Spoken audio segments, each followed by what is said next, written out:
Hello, welcome to Virtual Flight Diaries. We're back with a live stream. It's been a while, and we're going to do a little flight from Burbank up to San Francisco. We'll see how long. It's about an hour and a half flight, so it's going to take us about. It's going to take us an hour and a half, but we'll see what our time is. I wanted to give us a little longer than I usually do because up in cruise we're going to talk about Microsoft Flight Simulator 2024, and we're going to go over some of the things that have been released, including the list for planes, pricing, system requirements, and then anything else you guys wanted to talk about. So we'll do that up in cruise. We're here at the ramp. We got external power hooked up and flight plans in, so let's get going. Also, ATC is going to be say intentions. Ever since I've been doing my comparison videos, I seem to have really liked say intentions. It's actually a really neat ATC system. So let's get powered up here. Let's see.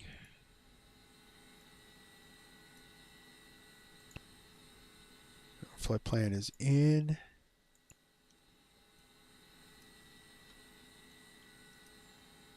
Battery power on. Let's pre-oil the engines.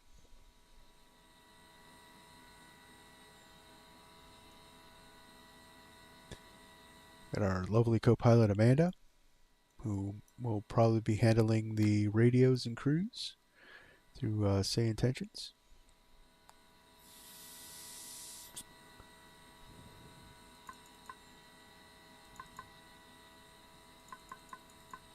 This must be a little humid here in Burbank.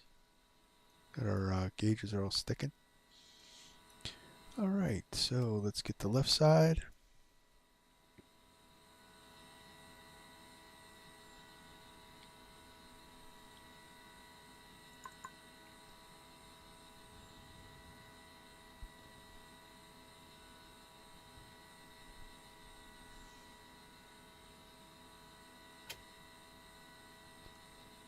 Turn on our radios here.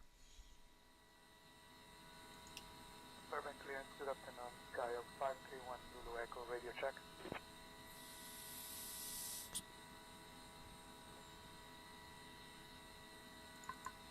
All right, that's in. Full forward. Full mixtures. Also supporting the Virtual Flight Diaries Duke today.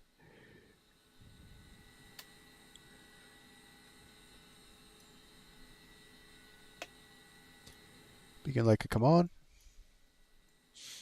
Let's get the 531 Zulu Echo Bob Hope clearance. Good afternoon, Red U5. 1001, 1002, 1003. Oh, that's the generators. 1001, 1002, 1003, 1004, 1005, 7, 8. All right, fire you up.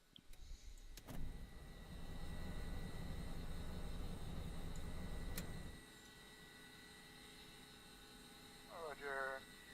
Skydock 1 Zulu Echo is Cessna 172 flash call.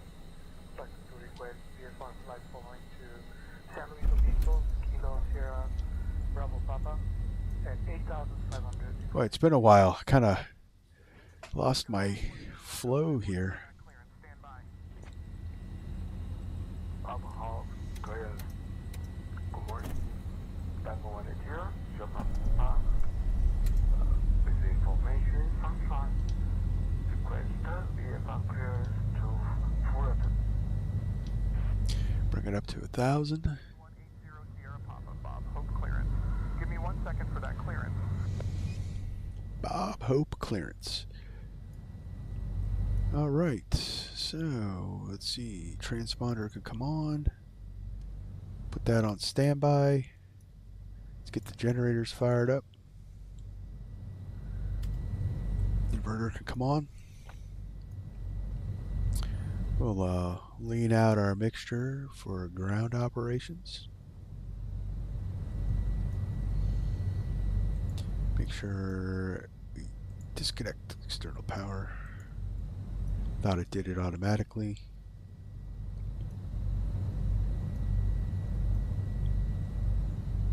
Cow flaps are open. The taxi light on. All right, let's get our clearance.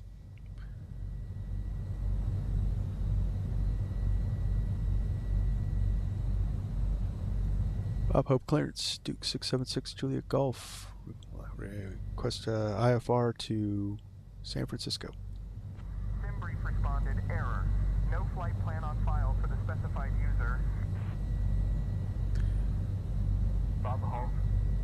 Well, alrighty then. Let's recheck that. I want to request VFR clearance to Fullerton at 2000. Duke 6 Juliet Golf, cleared to San Francisco. Radar vectors VTU, then is filed. Climb and maintain 4000. Expect 2000, 10 minutes after departure. Departure on 135.05, squawk 2271. Cleared to San Francisco. Radar vectors VTU then is filed. Climb maintain 4000. Expect 12,000. 10 minutes after departure. Departure on 135.05. And squawk 2271 for 676 Juliet Golf.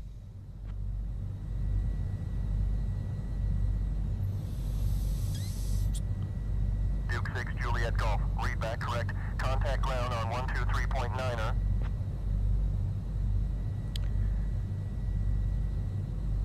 Over to ground on 123.9er for 676 Juliet Golf.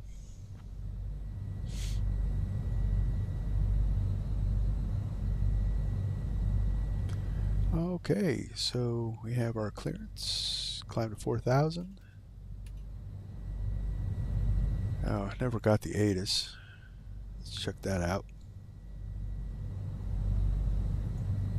Sewell approaches in use. Advise on course heading, altitude, and if flight following is requested. Read back all runway and hold short instructions. Information pop-up. VFR departures contact clearance delivery on 118.0. Advise on initial contact you have information pop-up. Bob Hope Airport, information pop-up. 1653 Zulu. Wind 325 at 3. Visibility 10. Sky conditions, clear. Temperature 19er. Dew point 12. Altimeter 29er 2. Arriving and departing runways 1526. Visual approaches in use. Advise on course heading, altitude, and if flight following is requested. Read back all runway and hold short instructions. VFR departures contact clearance delivery on 118.0. Alright, so Papa is active, so let's go back over to ground. Bob Hope Airport.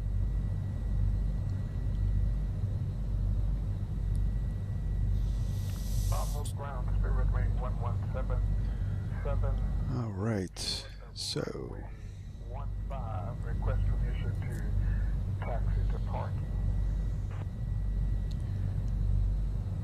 Bob Hope ground, Duke 676 Juliet Golf with Papa at the ramp. Request taxi to the active.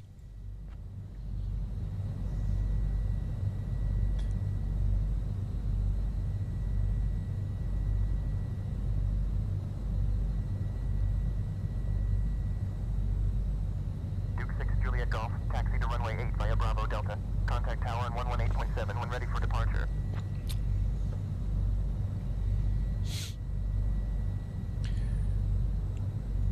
Taxi runway 8 via Bravo Delta. Contact tower when ready for departure. Duke 676 Juliet Golf.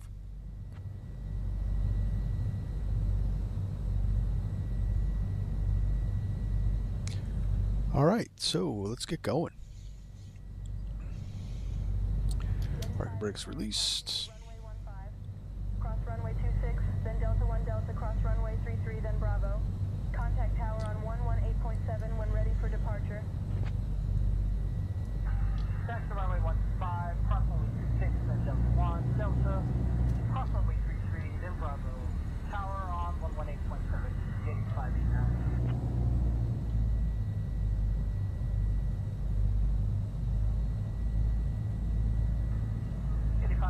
Request permission to cross runway 33.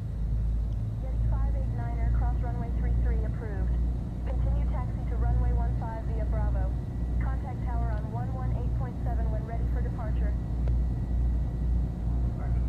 Alaska 3375.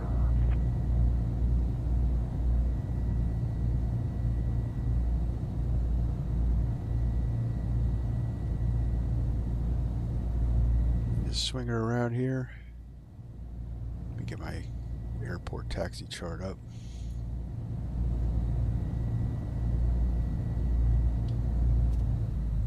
Alaska 3375, pushback approved. Expect runway 15 for departure.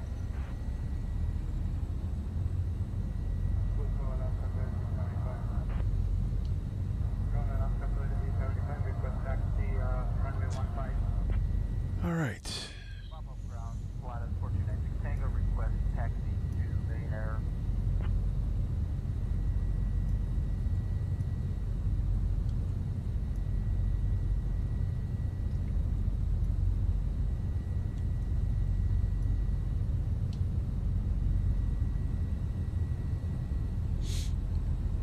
Pilatus 4296 Tango, Bob Hope ground taxi to Millionaire via Bravo. Area Bravo, flight 90 Tango. Cessna 3 Alpha Zulu, request engine startup. Frank ground, Learjet 721 Echo Charlie at Millionaire with information uniform, request taxi. So the chatter in the background is just the pre-recorded stuff. So that's why everything's different. They may even give traffic clearances to different runways, but Runway 8 Bravo Delta, Learjet 1 Echo Charlie. Skyhawk 128 Echo Zulu, Bob Hope ground taxi to runway 15 via Alpha, hold short of runway 15. so having a little issue with my Hold short runway 15. my rudder pedals. I got to figure something a better system of mounting them. Burbank ground, Spirit Wing 11. So that should make it interesting, right?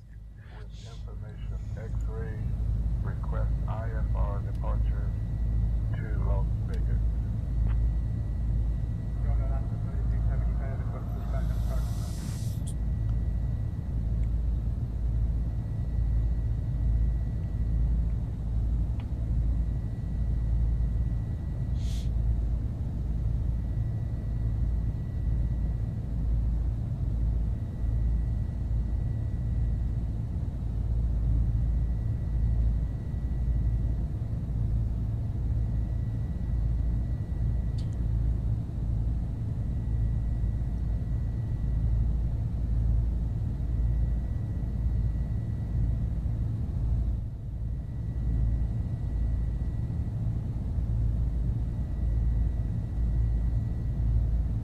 Okay, coming up on the runway here.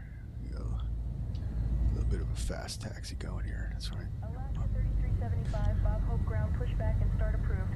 Expect runway 15 for departure. Duke 6 Juliet Golf, contact tower on 118.7, safe flight.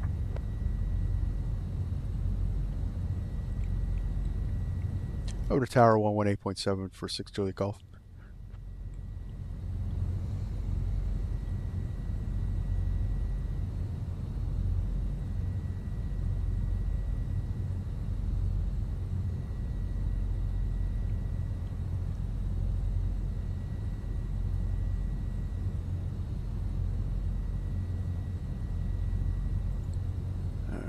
Switch it over to tower. Probably help if I had my transponder set up too.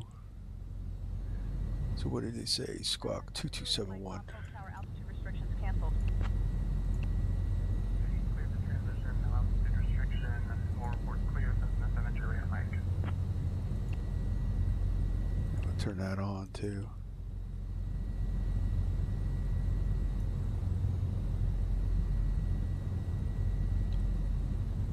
Bob Hope Tower, Duke 676 Juliet Golf, ready to go, runway 8. 7 Juliet Mike, clear of the Charlie. Cessna 7 Juliet Mike Roger. Radar services terminated. Squawk VFR. Frequency change approved. Duke 676 Juliet Golf, Bob Hope Tower, runway 08, cleared for takeoff. 7 Kilo Romeo, contact departure. 2 departures, 7 Kilo Romeo. Clear for takeoff. 676 Juliet Golf. All right.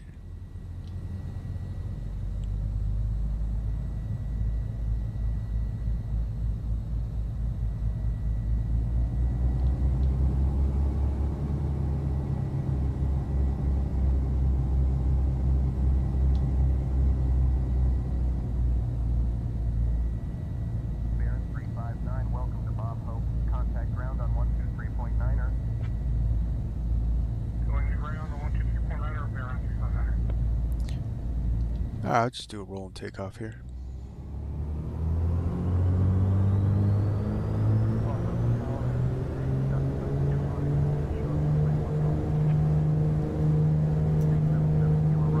Press set.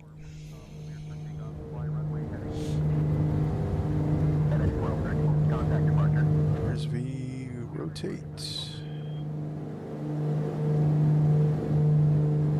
Tower, Southwest 1141, RNAV, approach runway 15. Positive rate, gear can come up.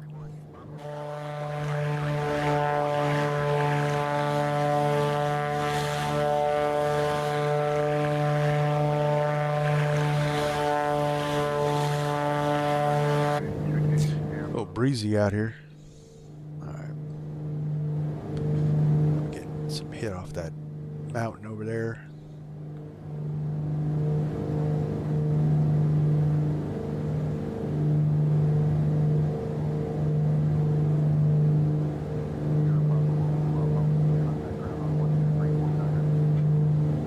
Duke 6 Juliet Golf, contact departure on 135.05. Over to departure 135.05 for Duke 6 Juliet Golf.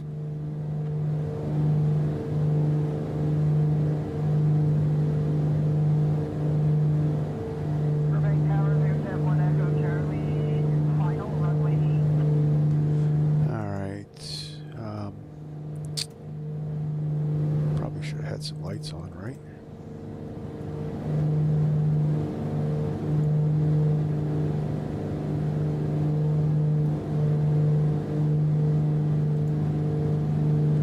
Alright. Departure.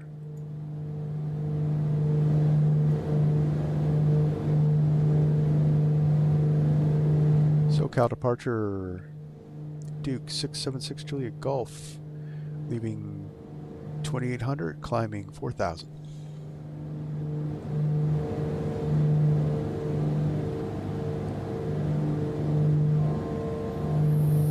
Duke 676 Juliet Golf, SoCal approach, radar contact, clear direct VTU, climb and maintain 12,000.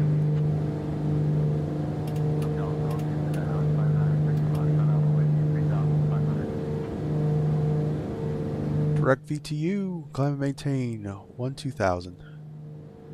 Duke 6 Juliet Golf. Duke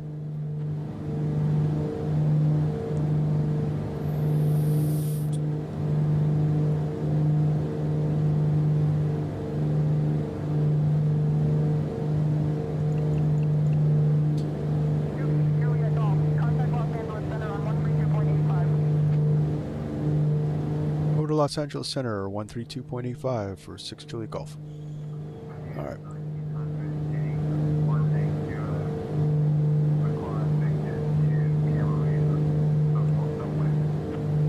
Jamie Whitman, just discovered your channel within the last couple of days. Thanks for what you do and how you do it. You are using Say Intentions. I think it was your video on demand I was watching recently when I heard myself on the same frequency with you. Oh, that's really cool.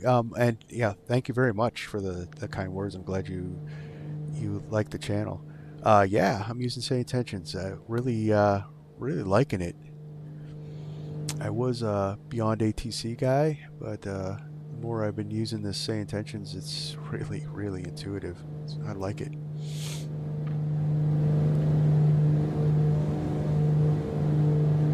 That's pretty cool that you were you heard yourself on frequency. That's awesome.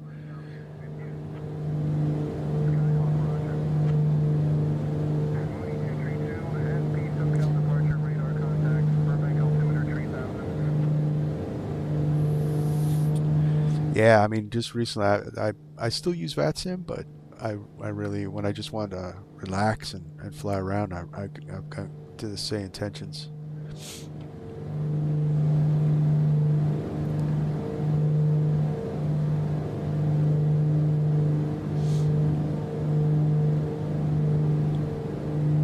So we'll climb up here to 12,000 feet and get settled into our cruise, and we're going to talk about Microsoft Flight Simulator 2024.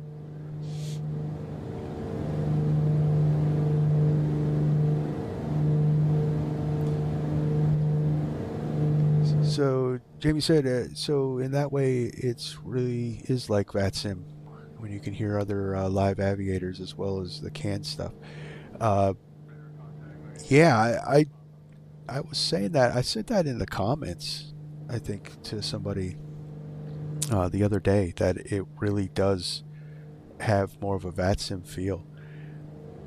And it would be really cool. And now, I know that traffic injection AI is really complicated, but there's so many people using Say Intentions that why can't they come up with a way to just allow everyone that's on the Say Intention server to be live in the game? I think that would be, it would be like an AI VATSIM.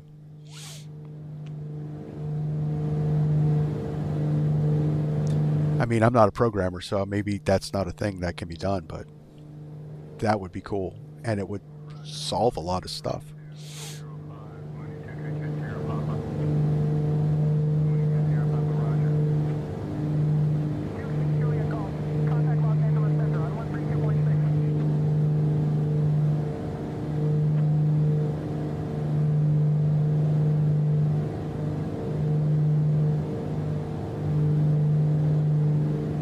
Contact Los Angeles Center 132.6 for 6 Juliet Golf.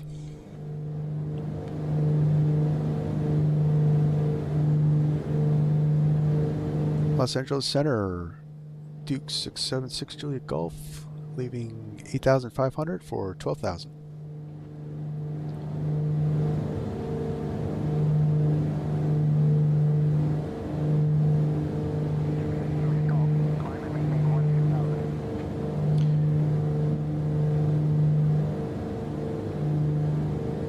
Climb maintain 1-2000, 6 Juliet Golf. Yeah. So I saw last night that someone said that they think that I think it was on their Discord, 150 live flights worldwide, and it wasn't even peak times. Yeah, I was on the other day and I was looking at the live map, and it looked like a VATSIM map. It was crazy. Hang on a second here. Let me see if I can get. Hey Amanda, can you handle the comms from now on?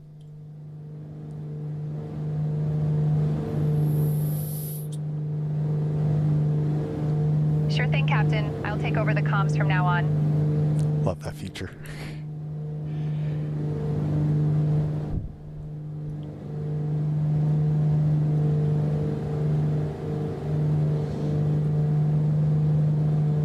At our 1 o'clock, about 1 mile out, you can see Forest Cove Park, a lovely natural area that offers a great escape from the urban hustle.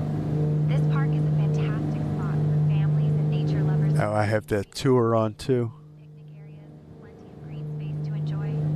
Established in the late 1990s, it was designed to provide a recreational area for the community, and it certainly delivers. The park is home to various local wildlife, making it a great place for bird watching. And if you're lucky, you might spot a few All right. trying to steal your snack. Just remember, they're not as cute when they're eyeing your sandwich. Yeah, I'm gonna disable the tour just for now because it's a little busy.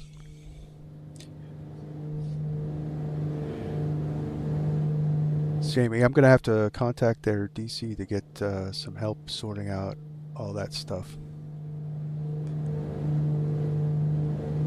What do you need sorting out?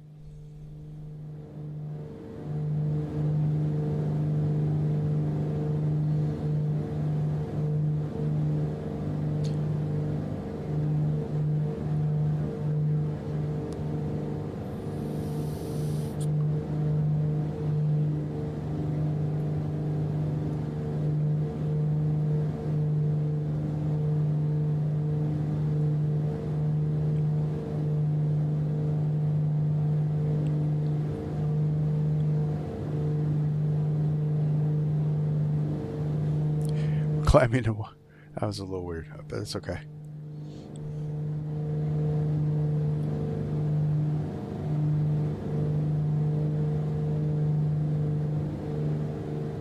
Oh yeah, it took me a minute to get that sorted out. It was a lot of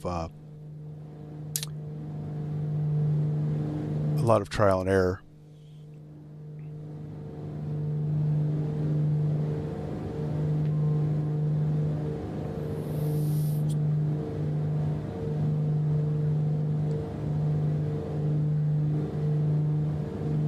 Yeah, that makes sense. What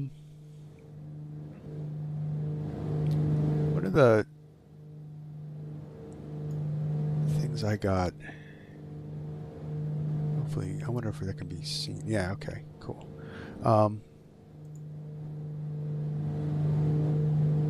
So what are the controls? So what I did and finally got it to work was I chose the event that I wanted. So you can see the events that I programmed here. So I mapped a push to talk button for the comms, then 2 push to talk buttons for the different channels, and then what I did was I chose the event. So if you set up the intercom, so channel 1 you can set up for the tour guide, or when I'm flying airlines I set that up for the co-pilot, and then channel 2, you can set that up for the tour guide or co-pilot or even crew member. I haven't even looked into that. And then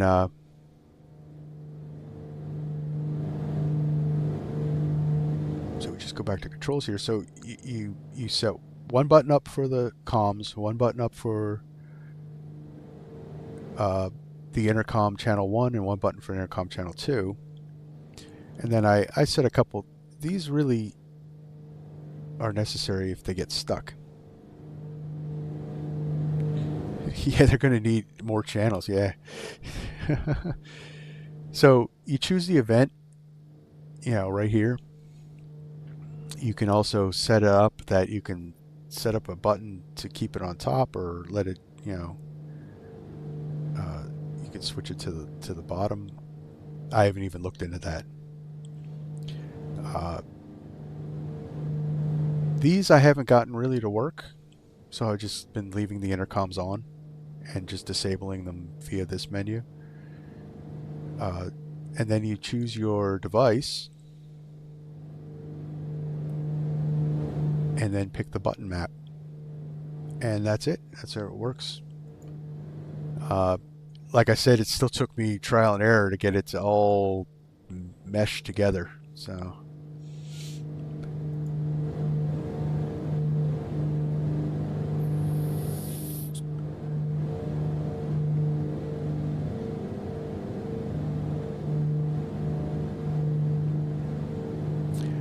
All right, so we're up in cruise. You got Amanda running the radios.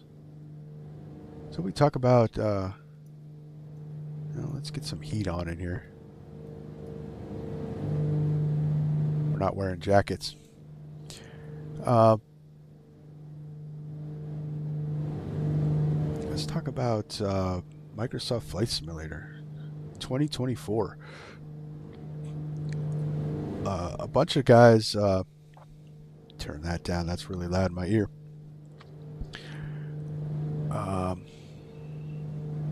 So a bunch of YouTubers that are in the top of the game here in flight sim content were invited out to Arizona to the Grand Canyon for a preview event from Microsoft. And they got to fly Microsoft 2024 in a development series. A couple of the YouTubers that I know of were AvAngel and XP72. They were not Virtual Flight Diaries, because I guess I'm not big enough yet, but that's okay. That would have been cool, though. But let's see here. I have FS Elite's article on the planes that are going to be in the system. So there's going to be 4 versions of the game. There's going to be a standard, a deluxe, a premium deluxe, and an aviator's edition. So the standard edition is going to come with 70 aircraft. I like FS Elite, but a lot of ads. 70 aircraft. The deluxe edition is going to have 5 more additional default aircraft. The premium deluxe is going to have 90 aircraft. And the aviator edition is going to have 125 aircraft.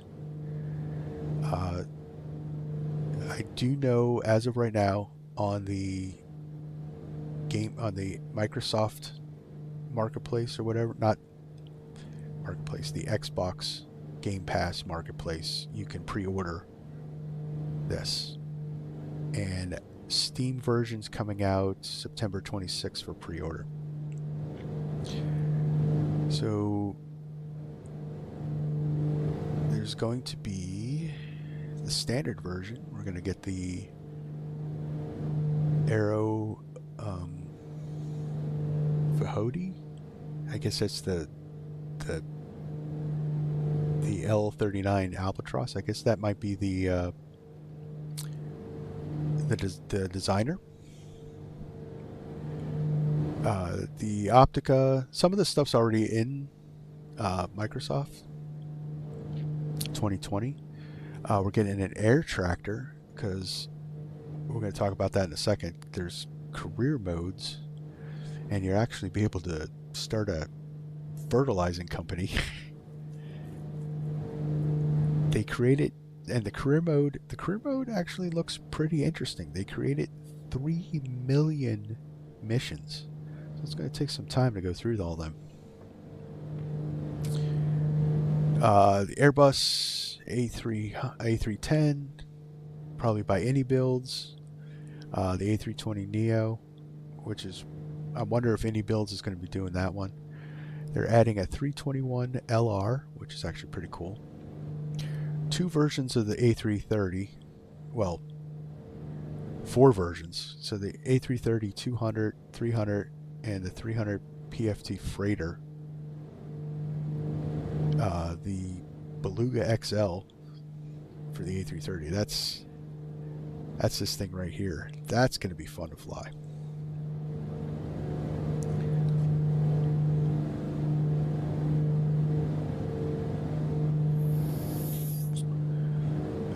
Airbus A400M Atlas. That's kind of like the turboprop cargo plane, like the C-130, Airbus's version of the C-130. I'm going to put the H-125 in, which is the Eurocopter 350. I have that with Cohen simulations. It's actually really, really good in 2020. I wonder if they're doing that version. I haven't found information on who exactly all the designers is. I know there's a huge list.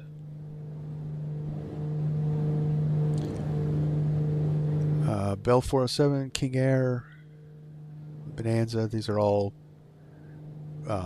Archer Midnight.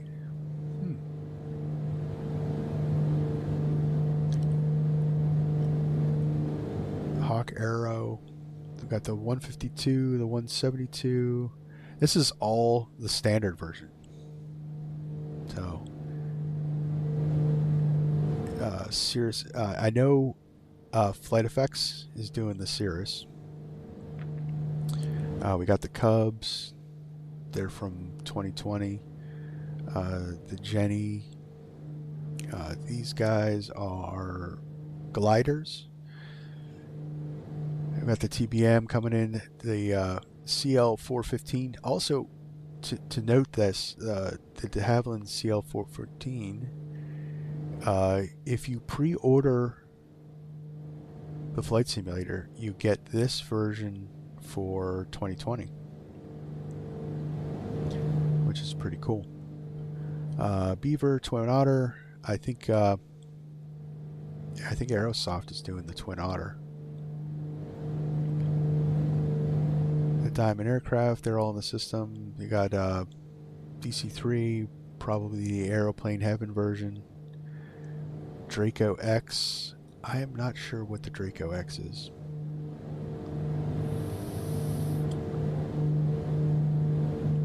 The list goes on and on. Goose. We've got a hot air balloon. The Hercules. So they're kind of everything that's been default in MS 2020 is going to be over here.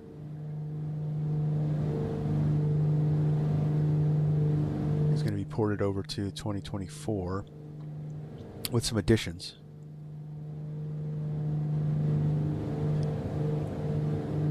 In short, the Draco X is a beast, really. I wonder what the Draco X is.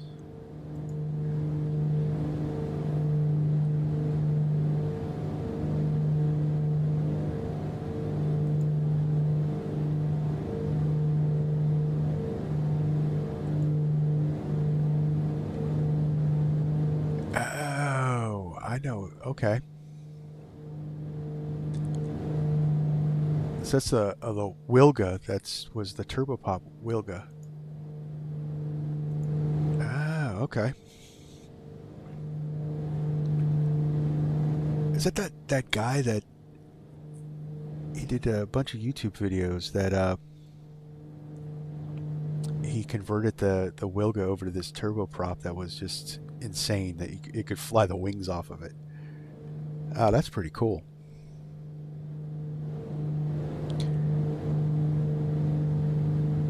Here's the thing. So the 737 MAX is coming in. I know a lot of people are looking forward to that one. XP72.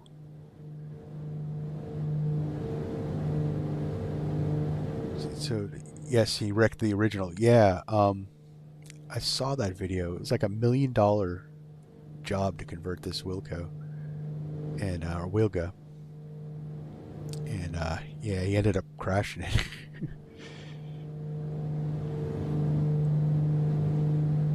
And Wright Flyer, and then a couple bush planes. So I mean, that's a massive default list. Now, my experience with flight simulators, the default planes are good. They're never study level, if study level is a phrase to coin. But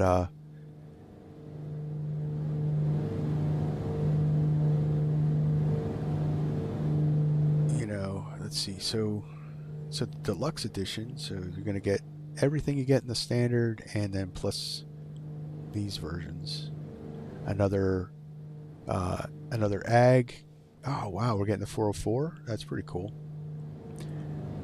Sky Courier.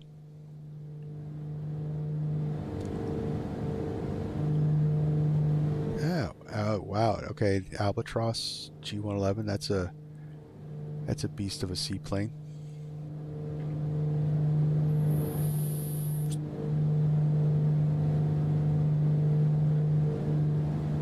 So, and then the Premium Deluxe, you get everything before that, and then these planes. You got, oh, they're bringing a C90 in. That's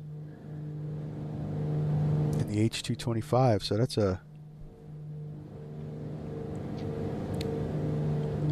bigger Airbus. So I know in the career modes there's going to be a lot of different helicopter missions they modeled. So this is crazy. So what I read and saw in talking to, watched all the videos on it.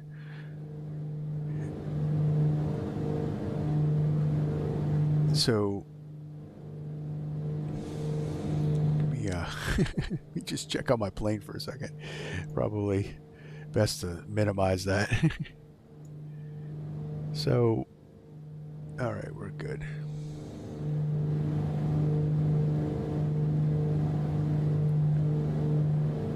So we're still flying here. Okay, where am I? Oh, Premium Deluxe. So anyway, shipping traffic, wildlife is all going to be real-time modeled. Well, wildlife is going to, they based wildlife on region and migratory patterns of the real animals. So if ducks are supposed to be in the area because of the time of year, they're going to be in the area. If you're flying over a dairy farm, there's going to be cows in the field. That's crazy. Shipping traffic is going to be real time based on the ADS transponders. So if that tanker's in the harbor, currently that day, and it's transmitting its ADS, or I think it's ADS. Anyway, if it's transmitting its signal, it's going to be in the sim. That is crazy.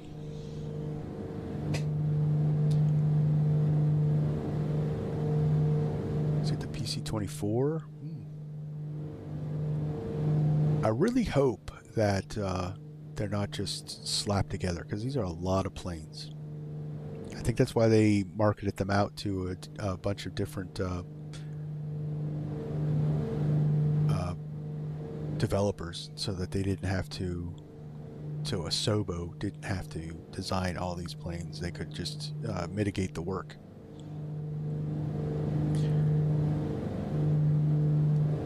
Premium Deluxe Edition. Okay, so what the price points that I saw for these three are similar to 2020. So this is going to be $69 for the standard. Let me see if I have that.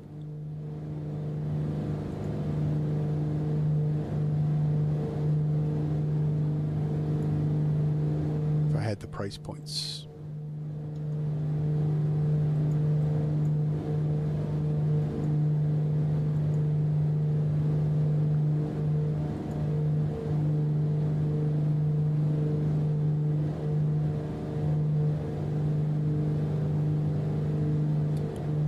Okay, yeah, so $69.99 for the standard edition, $99.99 for the premium deluxe edition, and then $129.99 for the deluxe, and then the premium deluxe is $129.99. So that's actually the model for MS2020.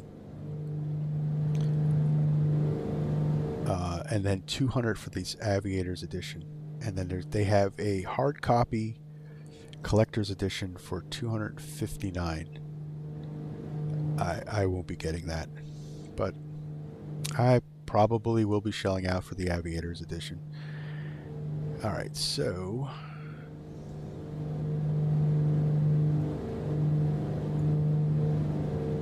let me go back to the planes.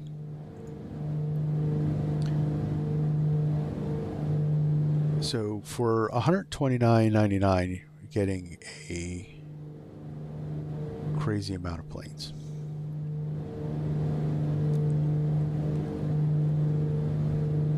And I really hope they're well modeled, so we can think. But I think the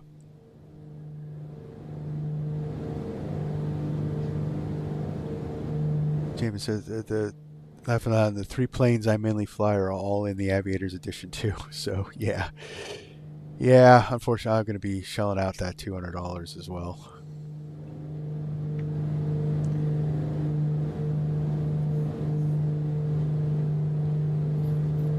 So they let's see here.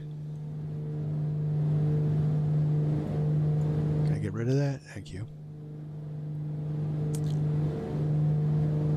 So that Premium Deluxe, do they have a list of the Aviator? So what about the Aviators edition and 50 upgraded aircraft?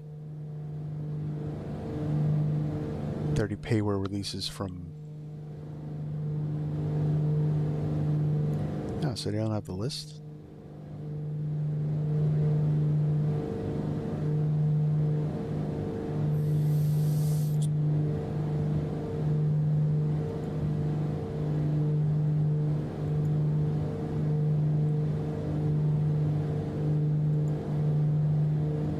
I thought we had the Aviators edition here.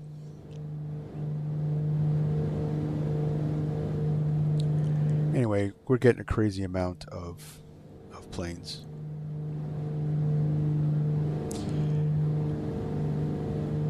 Jamie, yeah, and I live in Canada, so add like 40 cents to the dollar here. Oof. Oh, yeah. All this stuff, from what I read, is all US.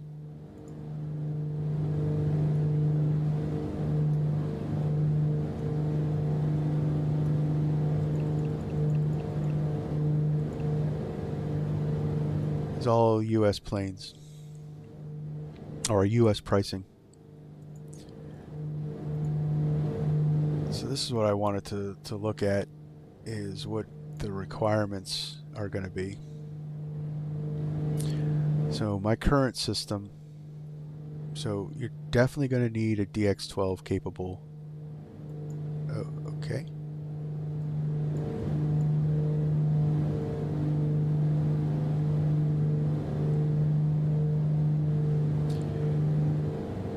So the aviation edition is going to be like $270 for you. Oh, that sucks, man.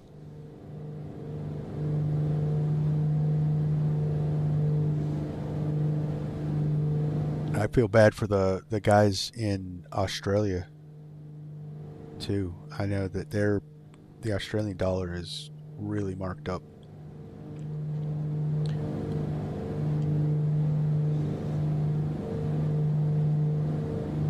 So you're gonna need a DX12 capable graphics card. And I guess most modern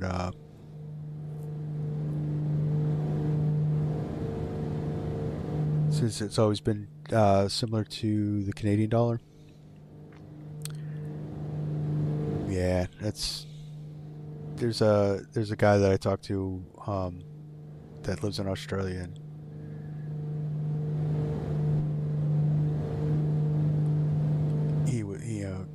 he was saying that it's tough to get some stuff, some add-ons and stuff like that because of the Australian dollar.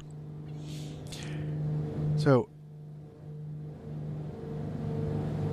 I have a feeling that this is going to run similar to MS2020 as far as the recommended specs. So the minimum specs are gonna suck with running this program. Especially being cloud-based, I don't think this is going to work out. I think this is very ambitious for a minimum spec. I think your best bet, if you're going to try to get something that's going to run this, is the in-between recommended and ideal specs. I'm probably going to end up upgrading to a 4090 in the next couple months anyway. So my processor is somewhere in the middle because I have a i9-12 9K.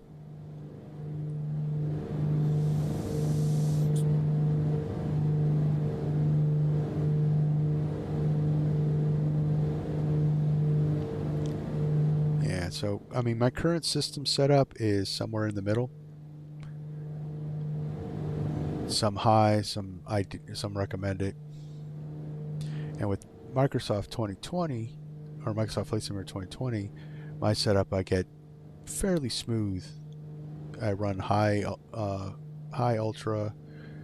Yeah, my settings are not all maxed out.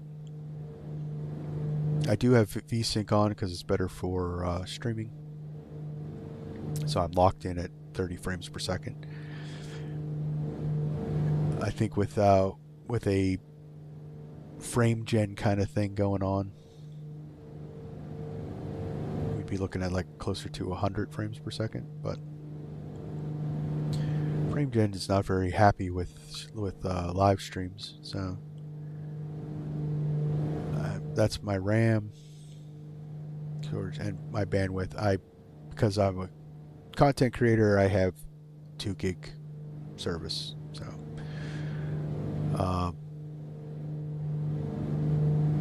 this is going to be your main thing you're going to have to look at, is your internet, because the whole game or the whole simulator is going to be cloud-based, and it's going to download whatever it needs. So like, say we're flying here in Flight Sim 2024, so everything that we see would be downloaded into a rolling cache on your hard drive and then rendered. So the game, from my understanding so far, and I'm sure we'll find out more information as we go on, the game is, or the simulator is going to just be a very complicated streaming service. It's going to stream everything. Its footprint is going to be, probably should have, I still good on fuel. I got into this. I didn't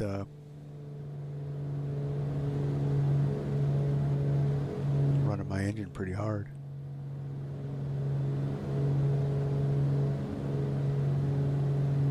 We'll just lean out a little bit.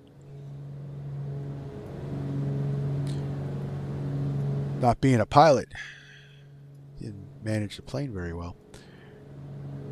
Alright, so yeah, our fuel still looks good. I overfilled the plane anyway. Okay, so where is that? So it's going to use, it's going to block off some space on your hard drive.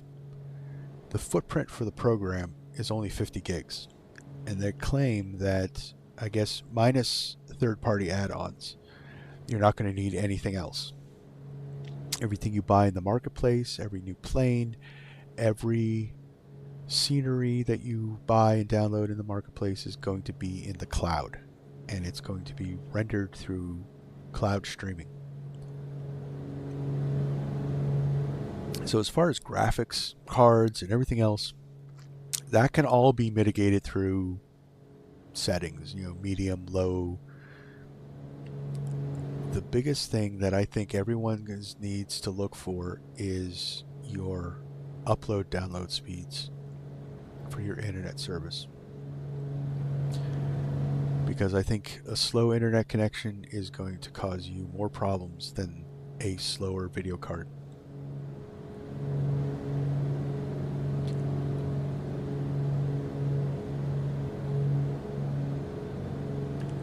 I think that's going to be our biggest thing. And if you don't have a good internet, it's going to be probably unplayable. Yeah, I'm grateful that my internet's good too. You've got some guys, especially some other countries, have slower internet services, and they're going to run into problems. Now, I heard that you can pre-cache, so I guess you can set up a bigger space if you have some more hard drive space, and you can pre-cache some of the scenery, so it'll help with the download times as well.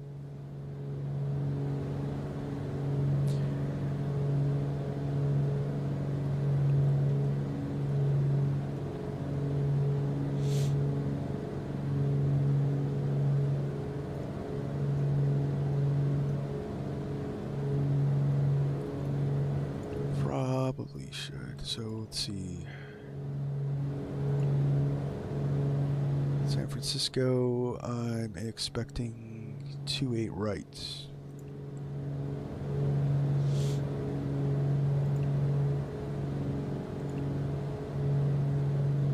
Yeah, I'll just throw a transition in there. We'll fix that later. So.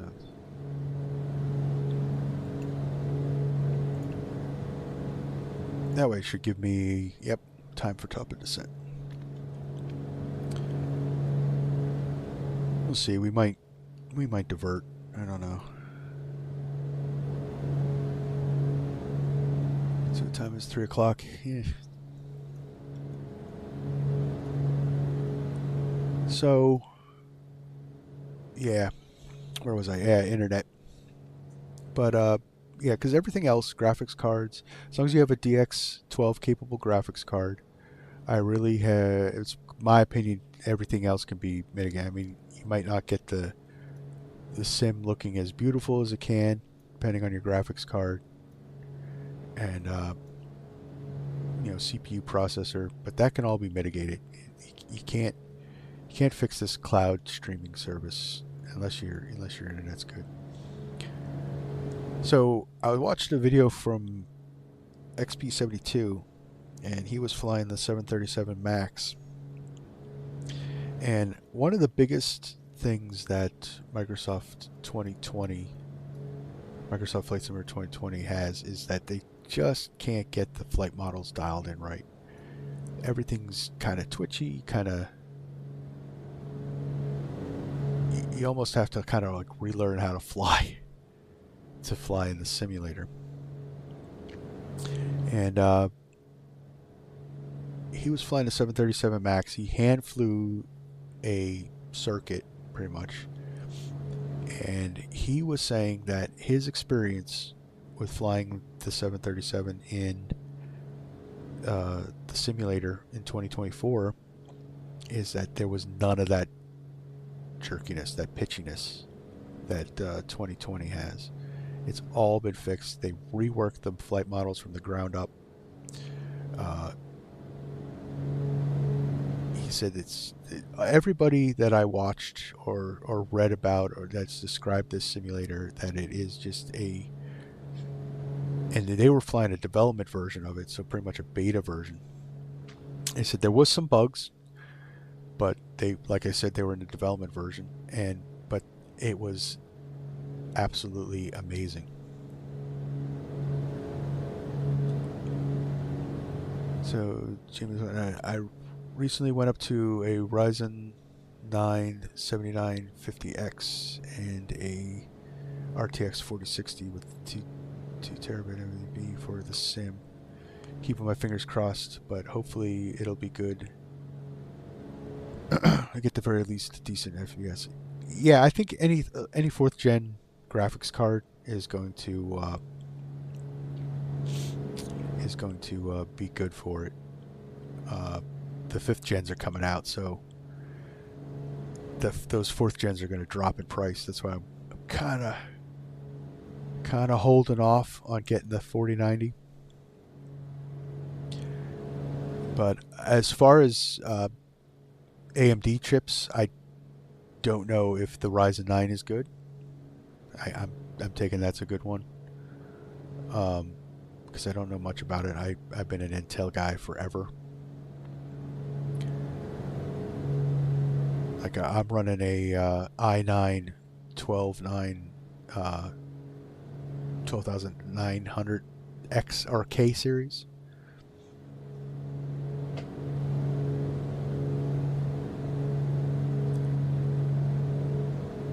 Yeah, I'm also running 64 gigs of RAM as well. Let's see, I can actually you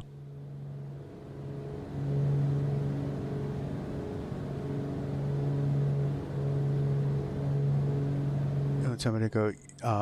Yeah, my one friend that he also, by the way, he also lives in Canada. He's from Winnipeg.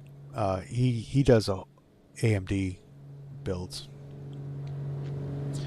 He swears by them. He says they're pretty good. Although, you know, when we game with him, he does get some errors and stuff like that. But I don't know if that's AMD or just him.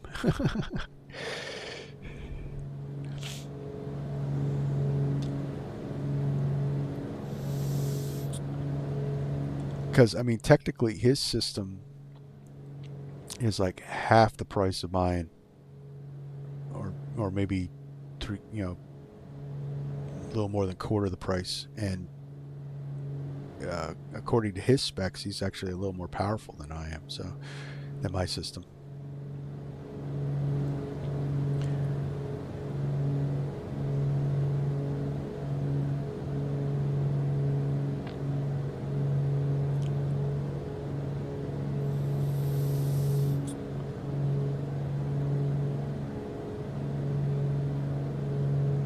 We're in Oakland Center, so, you know.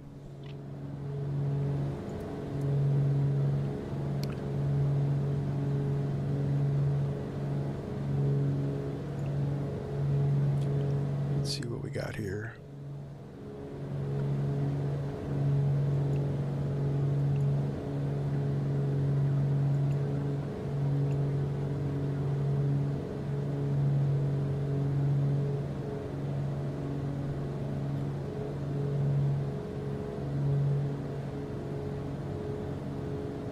Yeah, I guess we'll still go to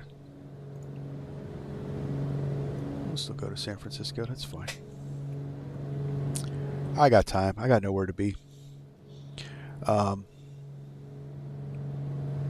Yeah, so I was like, say he builds AMD computers, and he's always built AMD computers. Where me and the other group that I game with, also we're all Intel guys. So I honestly I don't know too much about the AMD stuff. But my graphics card, I'm running a 3070 Ti currently, and it's been running. Like I said, I can't run Ultra. I can't do 4K or anything like that. But it's been doing well for me. But it's time for an upgrade.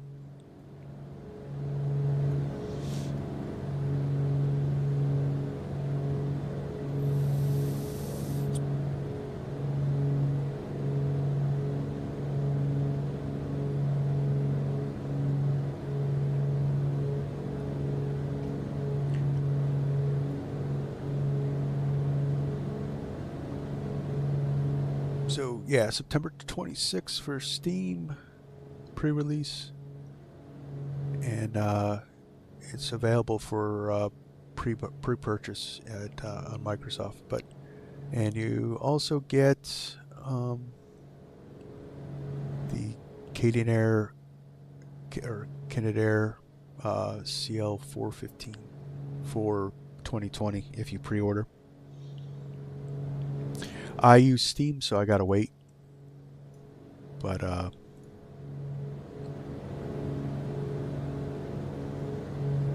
and not to knock Microsoft, but a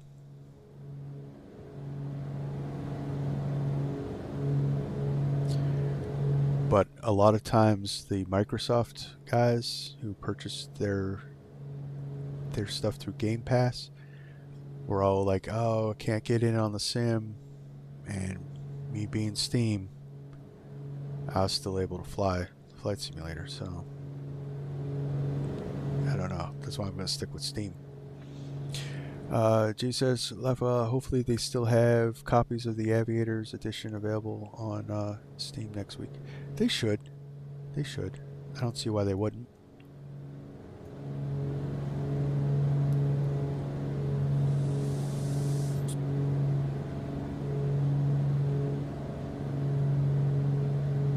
Yeah, I don't see why they wouldn't have all the available copies.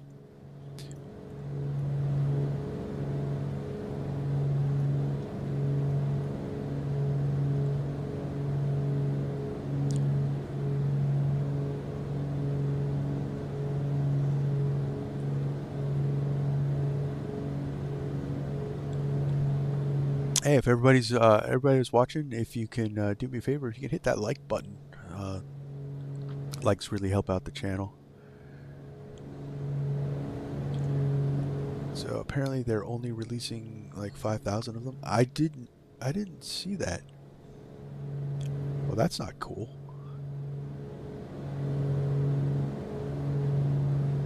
Well, I mean, even at that price point, if they're only releasing 5,000 of them, they might not have them available. But what I'd like, so Jamie, did you see that? Are they only releasing 5,000 of the Aviators editions total, or when the game releases, that'll be available for an upgrade? Because I'll pre-buy the Premium Deluxe and just upgrade to the Aviators edition once the game releases.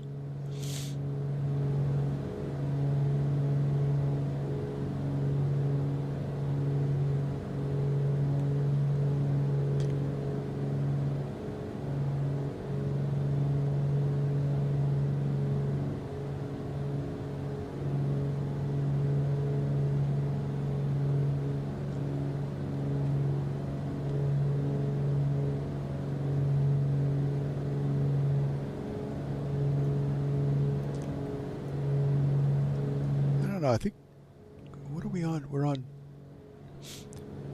Oakland departure. Okay, that works. So I don't know the specifics on whether or not the total number is just until release or what.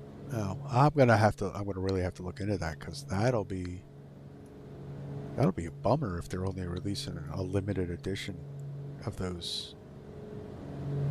Of everything, because everybody that I've watched, all the articles I've read, had not said anything about that all being a limited edition. That was going to be a tier.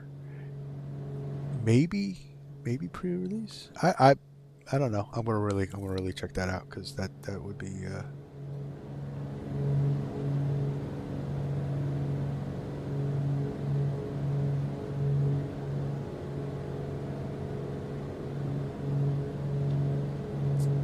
Yeah, that wouldn't be cool.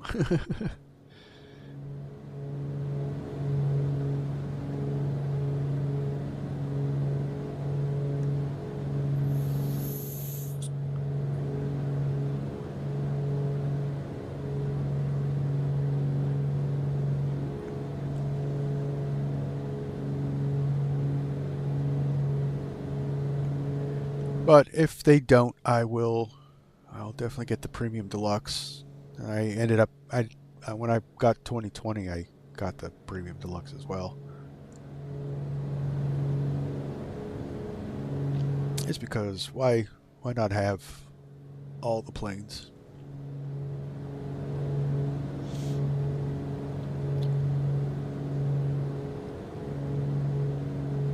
So the thing, I saw that they've redone the weather. So the weather's actually going to have a history to it, although it's going to be a short time history.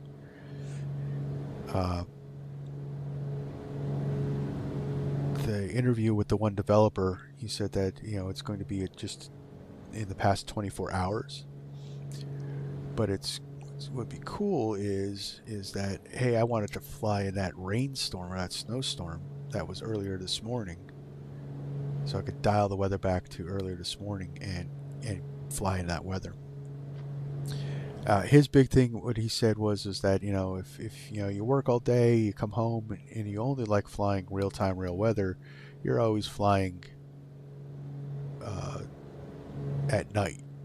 So this way you can get real weather from throughout the day at any time within the past 24 hours. So that's actually pretty cool. I have no idea if they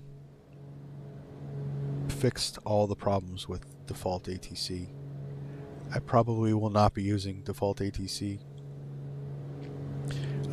If I can't imagine say intentions or beyond ATC not working, because I'm sure they're going to be using a SimConnect system, and it's not going to be very difficult to upgrade to that.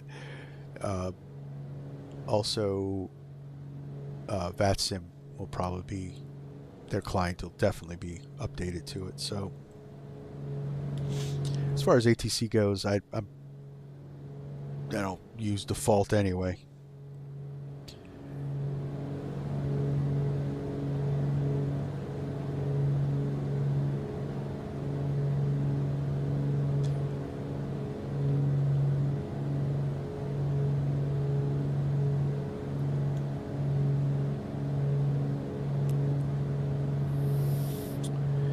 So yeah, exactly. Yeah, even though I only fly 4 of them. Yeah, I only fly a select few of. I mean, I've been flying a lot more planes when I started this channel, especially some, familiarizing myself with some military aircraft and stuff like that. But generally, for my own personal flying that I'm not creating content for, I've been flying the Airbus, Phoenix Airbus actually. I belong to a virtual airline, Virtual American Airlines, or VALL Virtual. Really great group of guys. Very fun airline to work for. They got a whole type rating system. It's pretty cool. And I'm type rated with them for the 787 and the 777, but I just don't have time to fly those routes, so I stick to the Airbuses.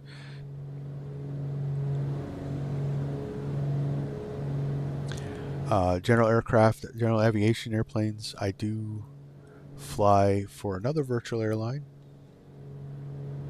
that does executive stuff. They're split jet, and I fly the Duke turbine version in that sim, and SimWorks Studios PC-12. I really like that one. Their upgrade, they just upgraded. It's a lot better to fly. It's a lot It's challenging, but challenging in a more realistic way.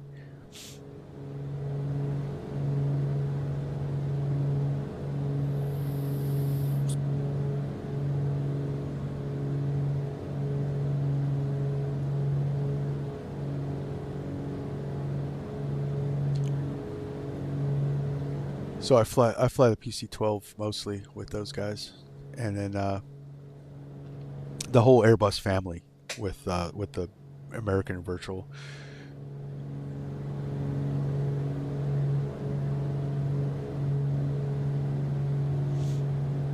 because the way they have set up, they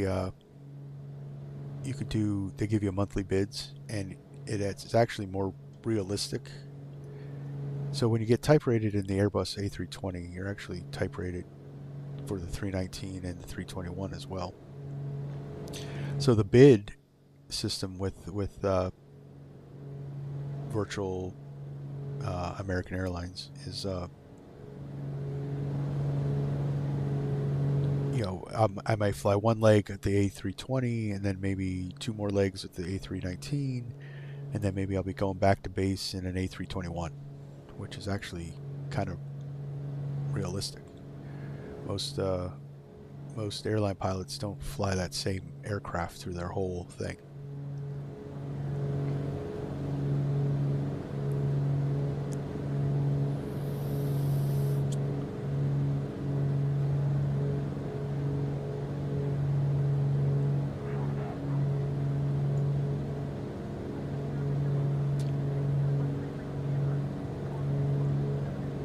This chatter's pretty cool.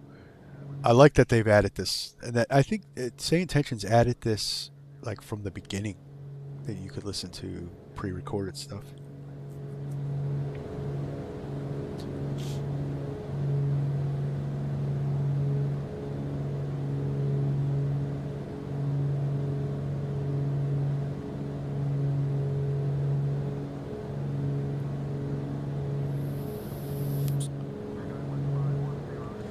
So I know that if I get the premium deluxe version, I will probably try out all the planes. I have flown every default plane that Microsoft has offered. I just don't fly them. Some of them I only flew once. It's just weren't my cup of tea.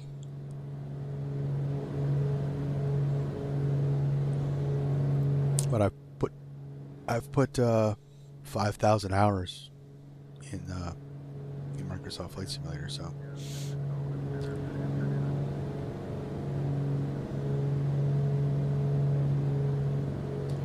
but if everything is true about what they're saying with the wildlife, with the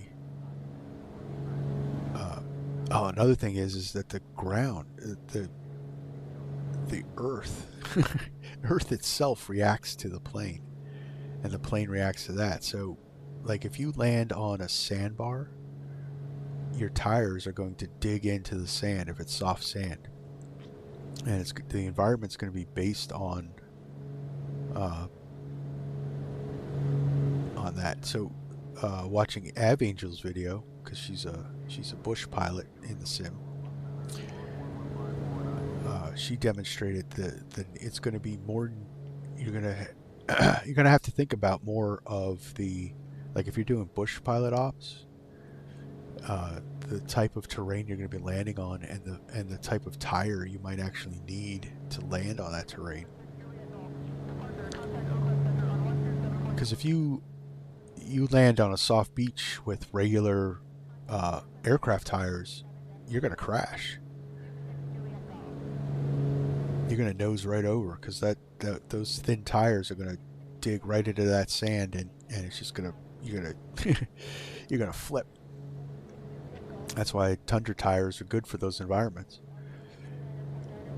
But the fact that you're going to have to think about your mission, your ops that you're doing, and that the type of tire, and I heard weight and balance,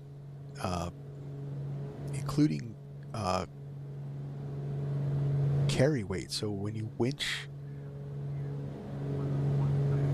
like they show in the trailer, a helicopter carrying a truck out to, or like a generator truck out to a oil rig, that cargo underneath is going to sway, and they said that weight is, when it sways, is going to actually affect the flight dynamics of the aircraft you're flying, which is wild. If everything that Microsoft Flight Simulator is claiming, and mark my words, on this date, is my opinion. If everything they said is true and it works seamlessly and it works perfectly, from flight model down to environment, this is going to be the best simulator in the history of flight simulators. And I've been flying flight simulators since the 1986. So we've had nothing like this ever. To this dynamic, anyway.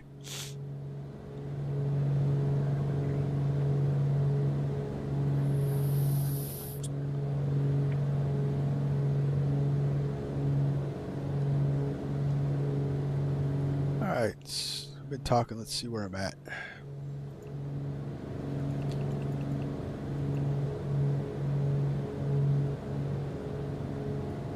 Fuel's still good.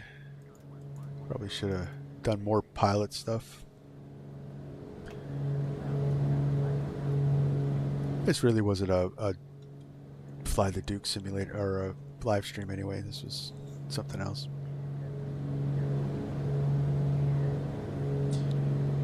Jamie, I've been flying flight simulator just about as long as you. Yeah, I mean, that's awesome. Yeah, I started with Flight Sim 2 on I think it was an Apple computer, using a little joystick, the wire pixelated graphics,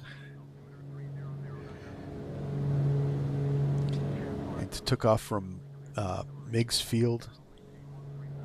Everything was green. Yeah, the earth was green and the water was blue. That was the graphics. And I've flown just about every simulator since, including a short stint in the early 2000s with X-Plane.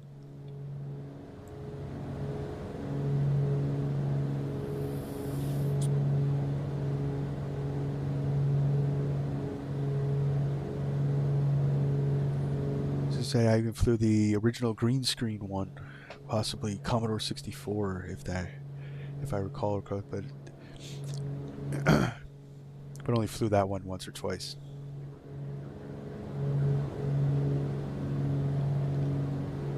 And I was like 6 at the time, I guess. Yeah, I was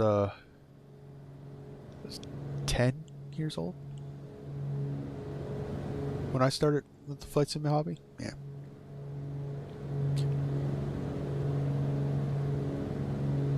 Yeah, never have, never will touch X-Plane. It was a very short stint of X-Plane. I think I was on that sim for maybe a month, and I just couldn't get into it. And then I went back to Flight Sim 2002.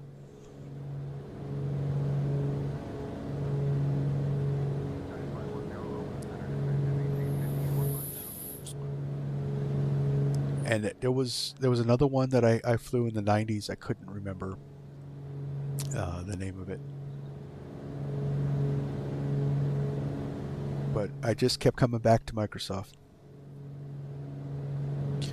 So yeah, so I had 2, I had Flight Sim 2, I had 4, FS5, FS95, FS98, 2000, 2002, 4, FSX.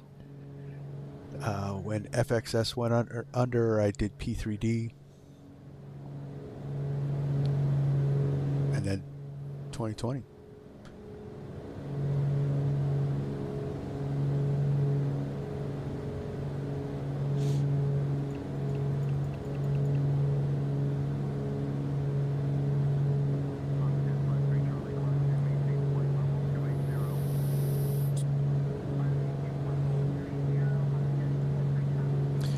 There are people that swear by X-Plane. I couldn't get it to work right, I guess. I don't know what it was.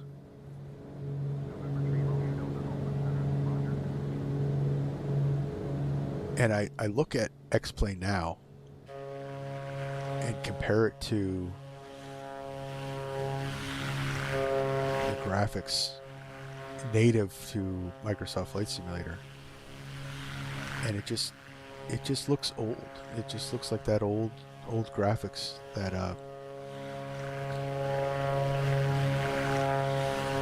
that we used to fly with. So now I know you can get X-Plane to look really good, but you have to get all kinds of ortho, third market ortho.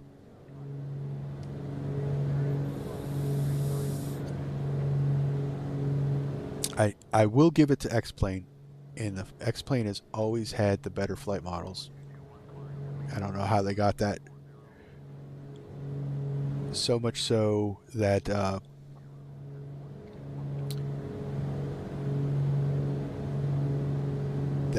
X-Plane's base model was used in a lot of flight school flight simulators for ground school and stuff like that.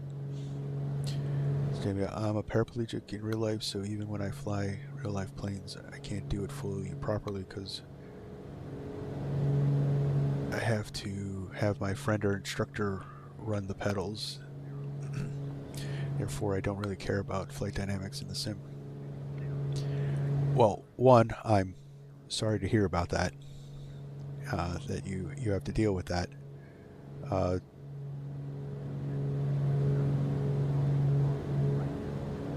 Two, in real life, there was a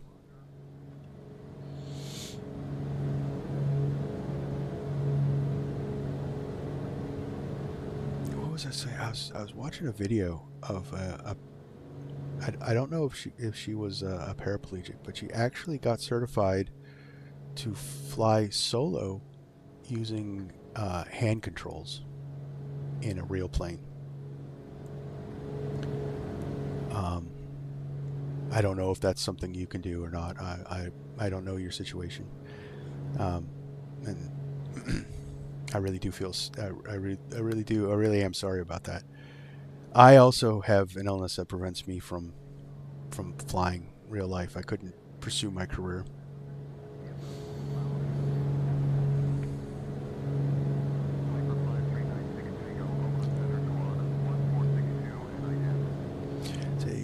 Yeah, I know, and I could go that route, but I just can't afford the whole thing anyway. Really, yeah, I get that. I mean, I could fly in real life too, but I'd have to constantly pay an instructor. So, what I need is an instructor friend that'll do it for free.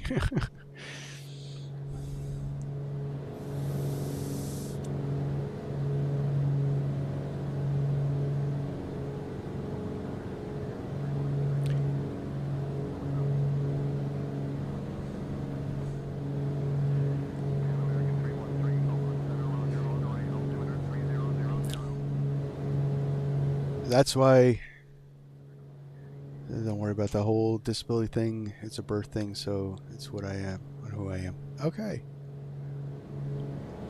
I won't worry about it.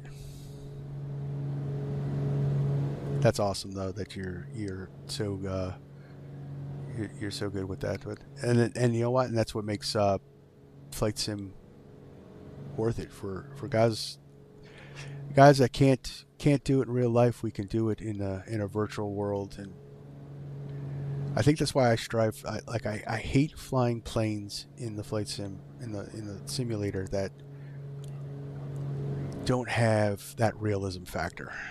I don't want to fly planes that are just a game.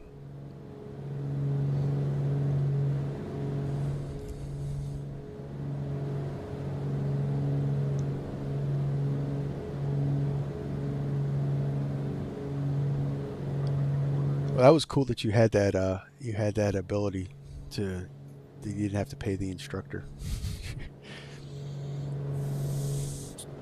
I would certainly have to pay the instructor. That's really awesome.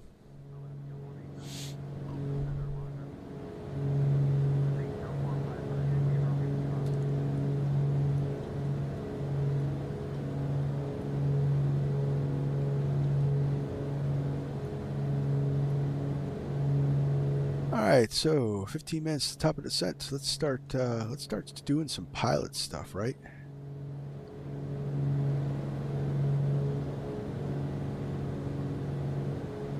Oh, I just had to buy her a $100 hamburger. Well, totally worth it.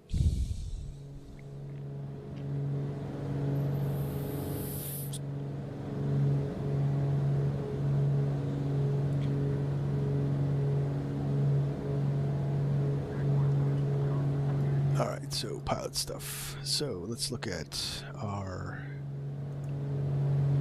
I have charts in this. Yes. So let's see.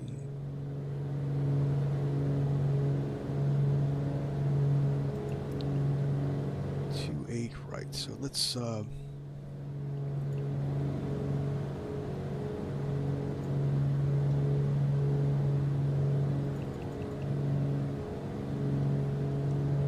I wish I could go in, zoom in just a little better. So what do I got us coming in on?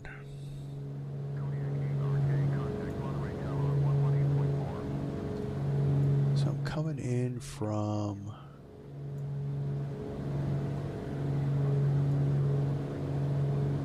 I say I have set at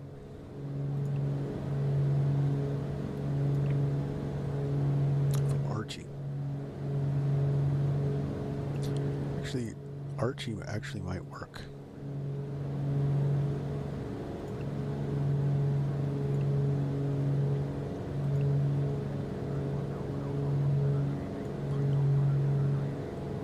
Eddie would be better, I think.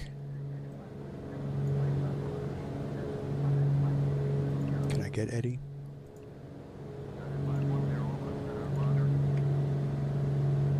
Yes, Eddie will be better.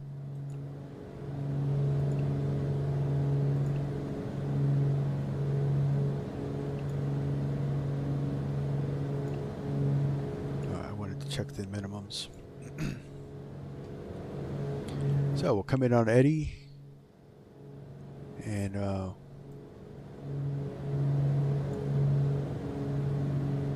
up with the ILS at C-pin. So what is our intercept altitude at C-pin? So we got to go down to 3,000 feet, and our minimums is 213. Don't expect we can get the weather.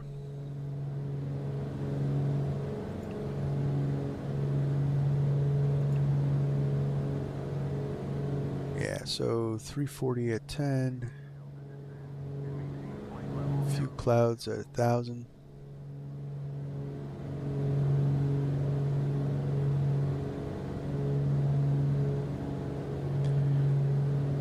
Few at 1,000. I don't expect us to really need too much for as far as a visual reference. All right.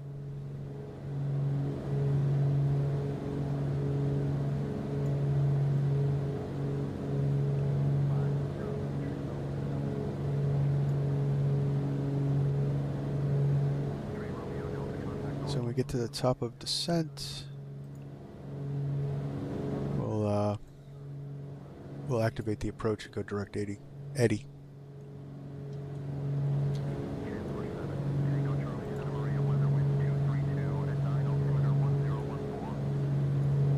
Fuel looks good.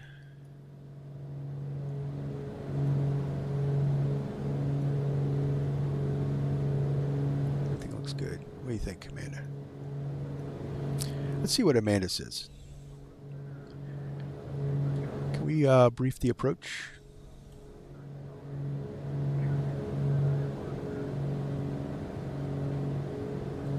Baron 58 Zulu Golf, Oakland Center. Good evening. Altimeter 3003.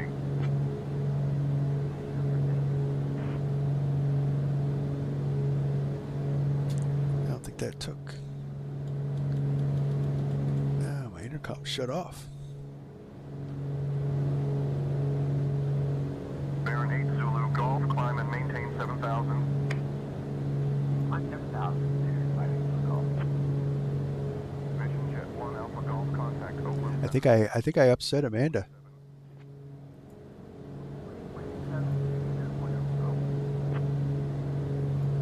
Approach, helicopter 7 Mike Tango, VFR to Monterey. So let's switch Amanda to channel 1. Sky Health 7 Mike Tango, Oakland Center, Roger, VFR to Montreal.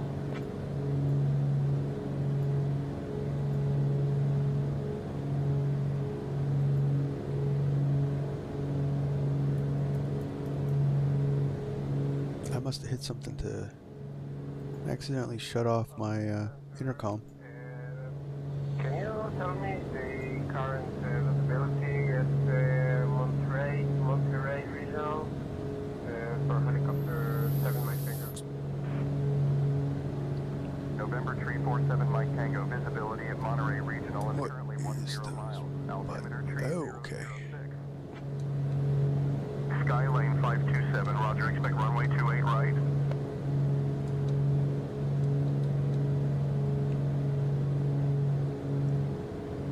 Amanda, can we brief the approach? So tell me, what flight controls are you using? Honeycomb? No, Sure, I have Captain. the We'll be arriving Turtle at San Beach Francisco on runway 28 right using flight the deck. ILS approach. We'll be flying the RIS-D1 arrival with the type transition. After the star, we'll intercept the ILS to runway 28 right. Weather at arrival shows winds 325 at 10 knots, few clouds at 1,000 feet, and no significant weather expected. In the event of a missed approach, we'll follow the published missed approach procedure. Squawk code remains 2271, and approach frequency will be 120.9er. We'll configure for landing with flaps 30, and final approach speed will be 135 knots. I think we're ready for the arrival, Captain. I think we're ready for the arrival too. Although, unfortunately, Amanda, that a lot of that didn't apply to me, but okay.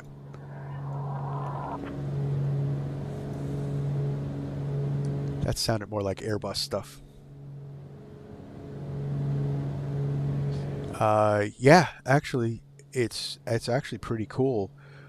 When I fly say intentions with the airline stuff, you can actually do a departure brief, and you could do a takeoff. You know, she'll go through the whole V1 stuff and V-rotate and emergency procedures.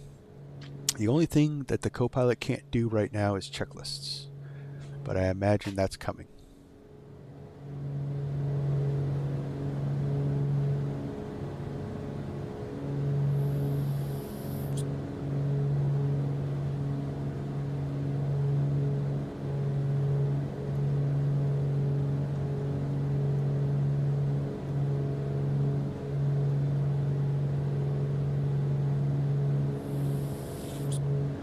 I'm going to cut the corner here. I'm going to activate the approach. Give me 1 second for that clearance. Clear to Las Vegas, because 65 departure, and then final, climb and maintain 4,000, expect 310, 10 after departure. And let's see, we need to be 0, decimal minus, squawk 6473, American 2450. So yeah, I never got a chance to buy the Honeycomb. Every time I had the money for it, they weren't available.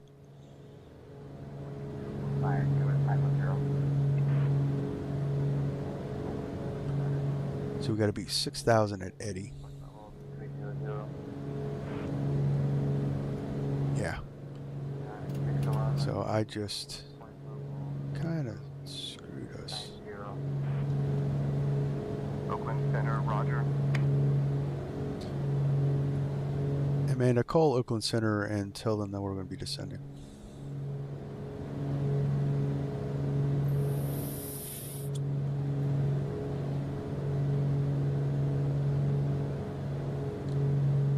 Amanda, call Oakland Center and tell them we're going to be descending.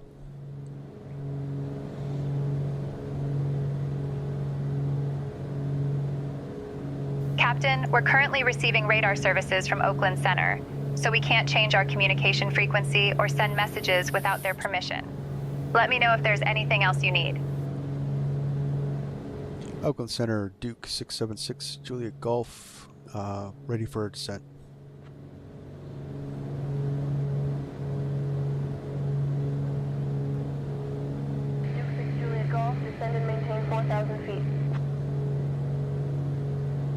See, Amanda, it wasn't that hard. Descend and maintain 4,000 feet. Duke 6 Juliet Golf.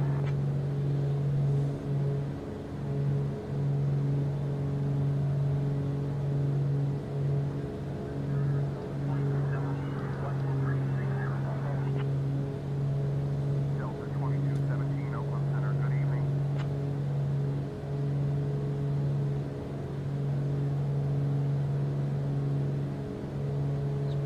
Juliet Golf. Contact NorCal departure on 120.1. I am not following procedures here. NorCal departure on 120.1. Duke 6 Juliet Golf.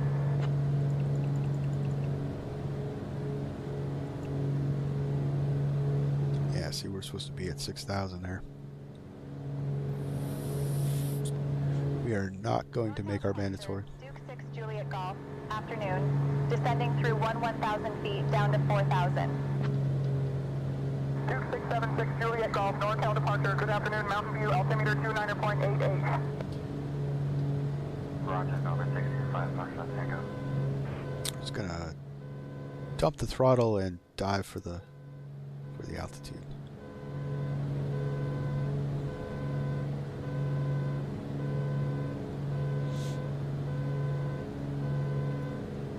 Everybody's stomach went into their throat. Foxtrot Tango, contact Moffett Federal Tower on 119.55. 119.55, Foxtrot Tango. NorCal approach, southwest 3767. Descending out of 10,000 for 4,000. Southwest 9013 NorCal approach, contact San Jose Tower on 124.0.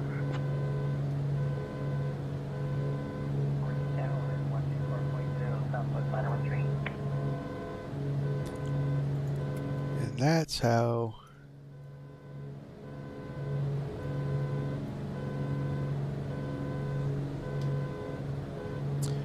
how we get down to our proper altitude.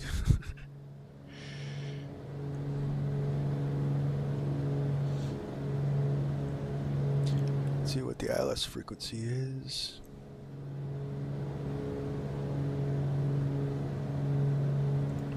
Put that in the NorCal approach, good evening. Petrified 200 X-ray, 6,500. and we'll set up a course 284.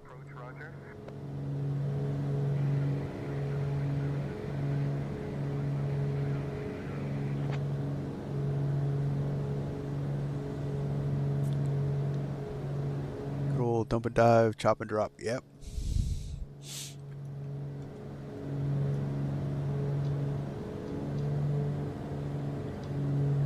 And we're now on profile and on speed.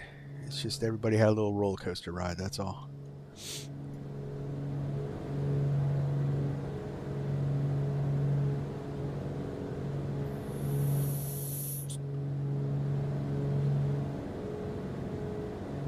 And we'll go to heading mode.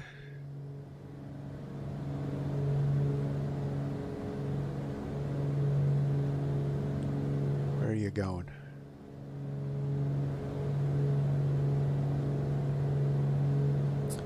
Negative, request 4,000, southwest 3767.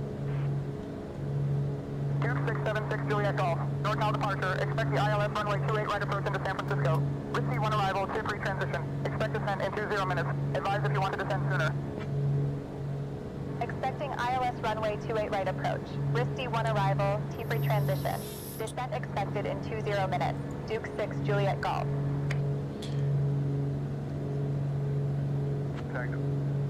Yeah, we're gonna need to descend sooner. 676 Juliet Golf.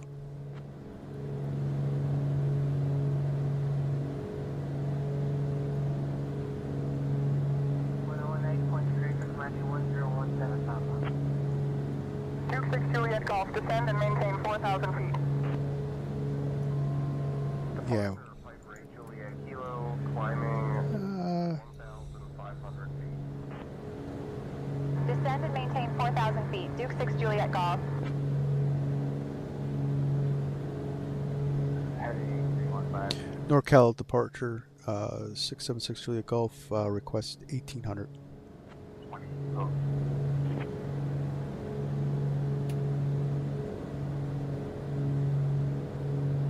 Duke 6 Juliet Golf, climb and maintain 18,000 feet.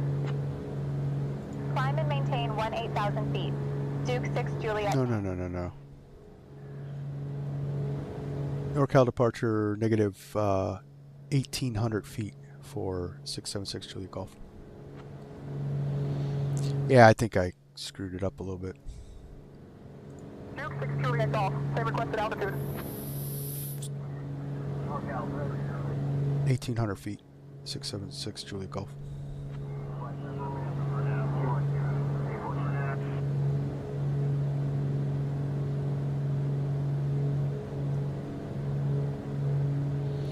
All right. As much as I want to play with ATC, I also want to land because it's getting late for me.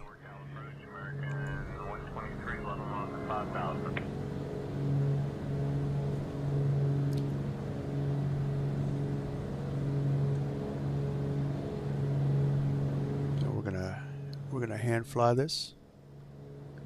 Landing. American 123, NorCal approach, good evening.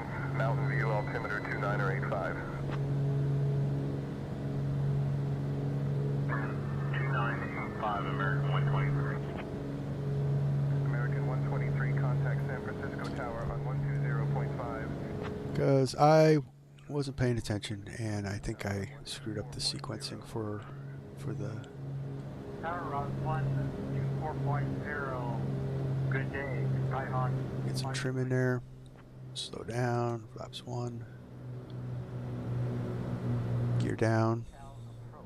Southwest 510. 5,000. Southwest 510, NorCal approach, good morning. San Jose altimeter 2994.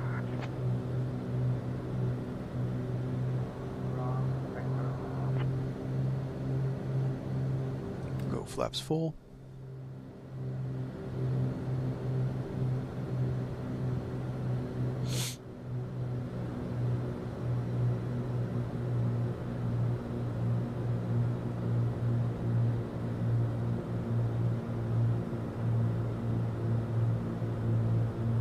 NorCal departure 676 Juliet Golf established. ILS runway 28 right.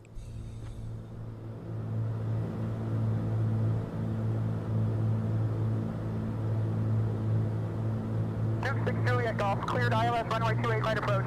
Contact San Francisco Tower on 120.5. Cleared ILS, 500. runway 28 right approach. Contact San Francisco Tower on 120.5. Duke 6 Juliet Golf. Getting a little low.